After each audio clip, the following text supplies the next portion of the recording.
A chuva caía como lágrimas de saudade sobre os telhados de Alfama, mas Beatriz não chorava. Não ali, não na varanda do seu apartamento no Chiado, com o Tejo a rugir lá embaixo como um amante traído. Ela apertava o telemóvel contra o peito, o ecrã ainda iluminado com a mensagem de Ana: "Não posso mais fingir." Acabou. As palavras cortavam como o lamento de um fado antigo, e quando nas ruas estreitas onde Amália Rodrigues outrora cantara as dores do povo lisboeta. Beatriz, a CEO implacável da Azulejo Dreams, empresa que transformava as antigas tradições cerâmicas em moda de luxo exportada para o mundo, sentia o chão tremer sob os seus saltos Louboutin. Como podia acabar? Como podia Ana, aquela mulher de mãos manchadas de cobalto e ocre, olhos como o mar da costa da Caparica em tempestade, simplesmente virar as costas ao que elas haviam construído nas sombras dos bairros escondidos de Lisboa? Tudo começara há 6 meses, num serão de Santo António, quando o ar cheirava sardinhas assadas e manjerico. Beatriz, com o seu fato cinzento impecável, circulava pela multidão no bairro Alto, fingindo interesse nas conversas vazias de investidores. Ela era a rainha do império. Aos 38 anos, herdara a empresa do pai, um oleiro de Sintra que sonhara com azulejos que contassem histórias. Beatriz tornara isso realidade, vestidos bordados com motivos de marinheiros e sereias, acessórios que evocavam o manuelino, vendidos em Milão e Nova York. Mas por dentro, era um vazio, um fado sem guitarra. O divórcio com Miguel, o marido perfeito para a fachada social, deixara-a como uma casa de fado sem voz, bela, mas silenciosa. Então, vira Ana. No meio da festa, sob as luzes de papel colorido, Ana pintava azulejos ao vivo numa barraca improvisada. Os seus dedos dançavam sobre a argila branca, traçando arabescos que pareciam vivos, como se o espírito de Lisboa se infiltrasse na cerâmica. Ana tinha 32 anos, cabelos castanhos que caíam em ondas selvagens e um riso que competia com o bulício da rua. Vinda do Alentejo, onde aprendera a arte com a avó, mudara-se para a capital em busca de sonhos maiores que os campos de sobreiros.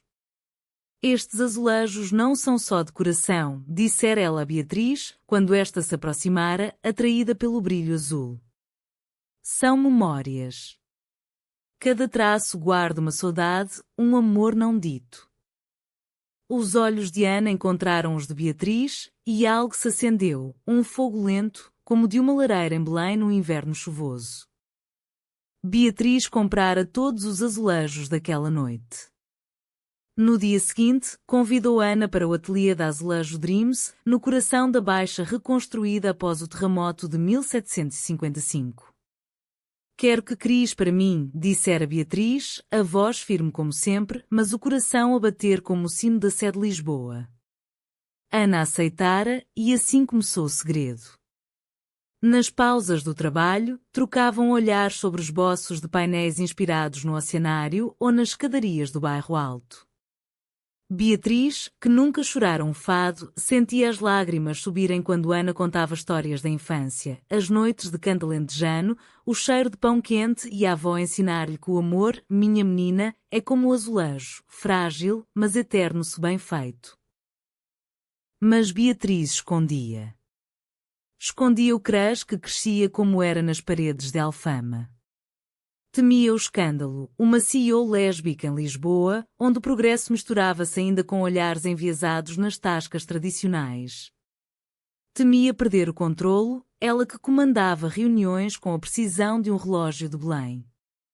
Ana, por sua vez, sentia atração, mas via em Beatriz uma muralha, a mulher poderosa que datava homens em eventos de gala, que posava para a Vogue Portugal com um sorriso de Mona Lisa. "És como o Tejo", brincara Ana uma vez, enquanto poliam um protótipo de colar. Profunda, mas sempre a correr para o mar sem parar. Beatriz rira, mas por dentro doía, o mar era liberdade, e ela ainda estava presa na foz. As semanas viraram meses. O ateliê tornara-se refúgio, risos sobre pastéis de nata roubados da pastelaria, debates acalorados sobre se o fado de Maria João Pires era mais triste que o de Marisa. Ana ensinava Beatriz a dançar o vira, girando no chão de azulejos do estúdio ao som de uma viola imaginária. Solta-te, Beatriz. Lisboa perdoa os pecados do coração. E Beatriz quase se soltava, quase tocava a mão de Ana ao passar o pincel, quase confessava que sonhava com ela nas noites de insônia no seu duplex com vista para o castelo de São Jorge. O primeiro beijo quase aconteceu numa noite de verão no mirador da Senhora do Monte. O ar quente carregado de jasmim, a cidade aos pés como um tapete de luzes. Tinham subido a pé desde o Chiado, Ana carregando uma garrafa de vinho do Douro, Beatriz os copos de cristal para os fantasmas de Lisboa, brindar a Ana, os olhos brilhando sob a lua. Beatriz sentira o vinho aquecer-lhe as veias, o desejo como uma maré alta. Inclinara-se, os lábios roçando o cabelo de Ana. Mas um grupo de turistas barulhentos interrompera e o momento fugira como fumo de um cachimbo em Alfama. Em vez disso, veio o trabalho. A Azulejo Dreams preparava uma coleção para a Moda Lisboa, inspirada nos painéis de azulejos do Palácio Nacional de Sintra. Ana era o coração criativo, Beatriz a mente estratégica. Nas reuniões, as mãos delas roçavam acidentalmente sobre as mesas de mogno, enviando choques como os de um raio em Cascais. Beatriz contratara um consultor, Sofia, uma designer parisiense com sotaque charmoso e ideias ousadas. Sofia flertava abertamente, mas Sherry, os teus azulejos são como o teu olhar, misteriosos e sedutores, e Beatriz deixava para manter a fachada. Ana via e doía-lhe como um espinho de alecrim.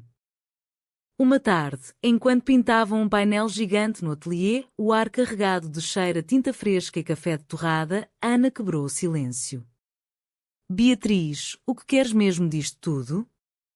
Da empresa, da vida. De nós?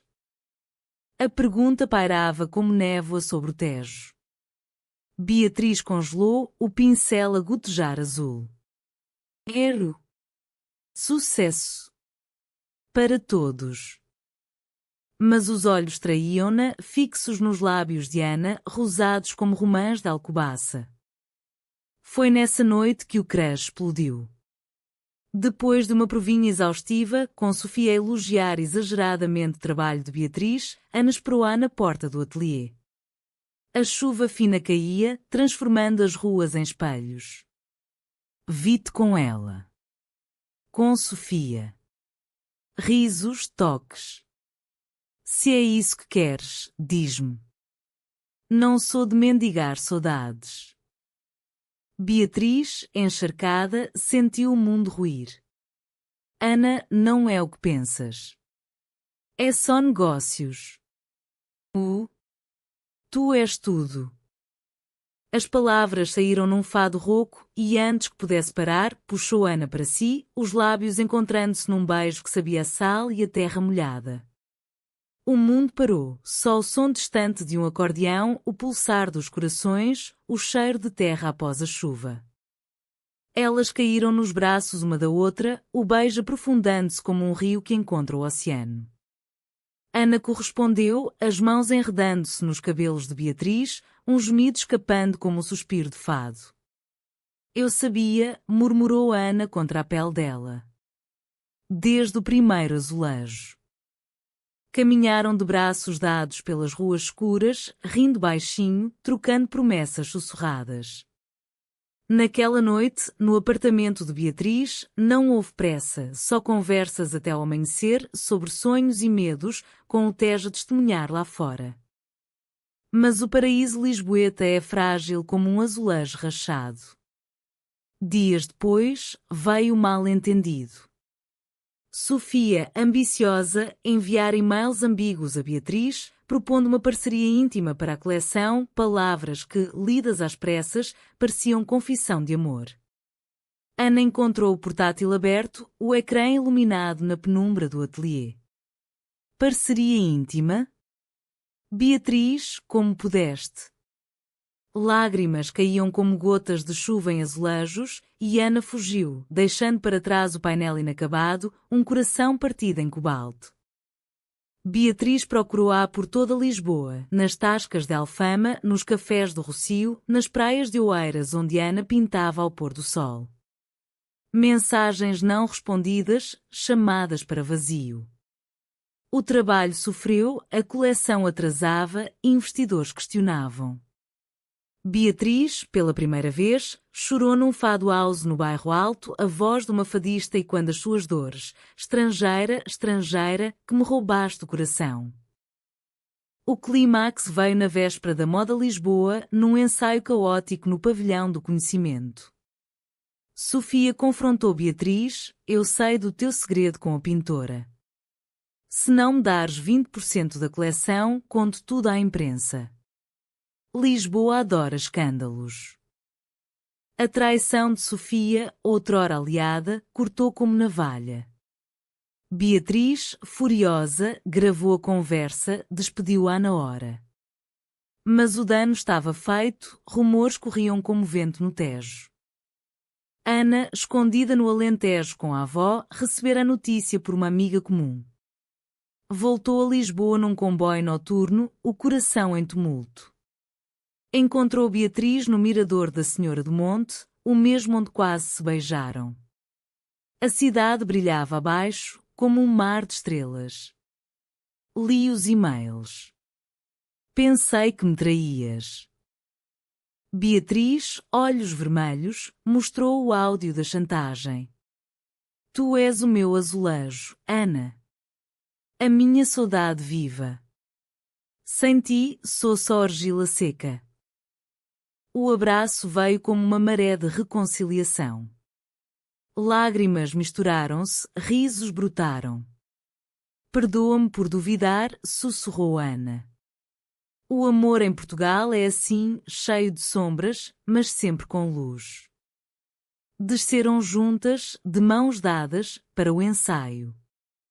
A coleção brilhou na passarela, vestidos que contavam a sua história, azulejos de corações entrelaçados, sereias lésbicas navegando mares proibidos. Meses depois, na festa dos tabuleiros em Tomar, Beatriz e Ana dançaram ao som de concertinas, rodeadas de cabeçudos e famílias. Beatriz, agora aberta, falara à imprensa sobre o seu amor, transformando a Azulejo Dreams numa bandeira da diversidade portuguesa. O amor não é tradição ou moda, dissera ela num TEDx em Lisboa. É o que nos faz humanos, como o fado nos faz chorar e rir. E assim, sob o céu de Portugal, onde o sol beija o Tejo todos os dias, Beatriz e Ana encontraram o seu eterno. Não um final feliz de contos, mas um humano, tecido de saudades e alegrias, como a própria alma lisboeta.